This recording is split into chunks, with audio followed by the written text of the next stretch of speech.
Welcome to lesson 6 of this week. We're going to learn a couple more licks in this lesson. Let's get stuck in. Here is lick number 1. Really nice little lick using a mixture of those minor and major pentatonic scales. So we start off, we play the 5th fret on the G, then followed by the 7th fret on the G with a hammer on. Same exact thing on the B string. And rhythmically we get this. 1, 2, 3, 4. So this 7th fret on the G string, that comes on the 4th beat. We get 1 and 2 and 3 and 4. 1 and 2 and 3 and 4. Okay, so moving on then, after we've played that first part, we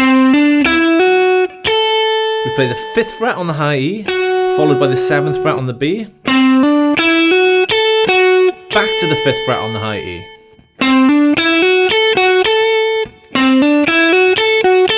One, 2, 3, 4, 1.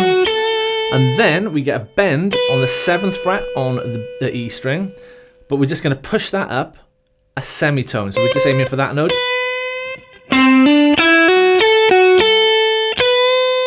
As we've done in other lessons this week, when we just push that 7th fret up 1 fret or a semitone, we're getting that more minor sound. Really nice sounding lick. So let me just count along with that, because rhythmically it's a little bit tricky. So we get 1, 2, 3, 4, 1, 2, 3, 4. So this time I'm going to count with the subdivision. So 1 and 2 and 3 and 4 and 1 and 2 and So that bend comes on the 2 and 2 and bend. 2 and bend. Okay, so it is a little bit more tricky, that one, rhythmically. So let me just do that one more time slowly. 1 and 2 and 3 and 4 and 1 and 2 and Okay, so that's it. Let's get the metronome on, because it'll clear a lot of this up when we've got the click going along with it. Here it is at 70 BPM.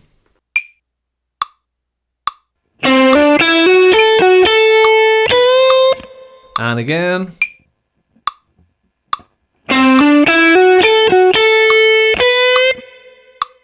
Okay, let's speed that up a bit. Here it is at 90 BPM.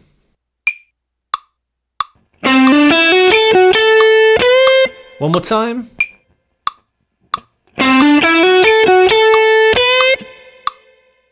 Okay, and that bend at the end, you can just bend it quickly and cut it off, or you can hold it. If you want to, it's up to you. It's written really quickly, but it doesn't matter if you want to hold that out a little as well. So let's move on. Here is lick number 2. It's very similar to the first one. The rhythm's the same. We're just changing a few notes up to make it sound more major. Lick 1 was more of a minor sound. This lick 2 is going to be more of a major sound, and it sounds like this. Okay, so that lick has a really nice major sound to it. It's very similar to the first one. We're just changing a few notes. The first thing that we're going to change is, when we had the first lick, we did a 5, 7 on the G, but this time we're going to do a 5, 6, going from the minor to the major. Then we're going to play the rest as the same, but the bend this time, rather than bending up 1 fret, we're going to bend up 2 frets.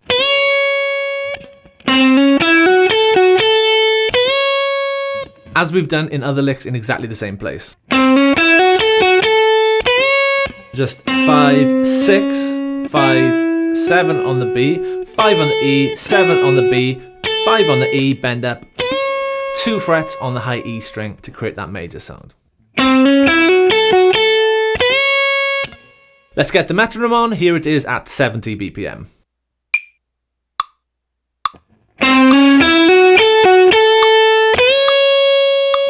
And one more time.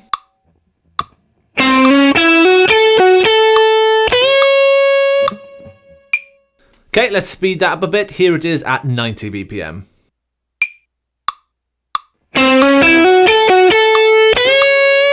And one more time.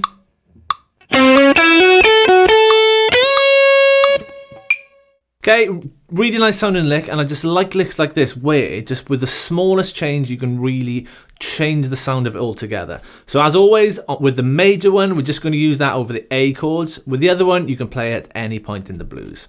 So before you stop practicing today, once you're familiar with those licks, just have a general recap on everything that you've played this week, because tomorrow it's going to get a bit more tricky. We're going to learn a solo based on absolutely everything that we've learned in the course. So I look forward to seeing you in tomorrow's lesson.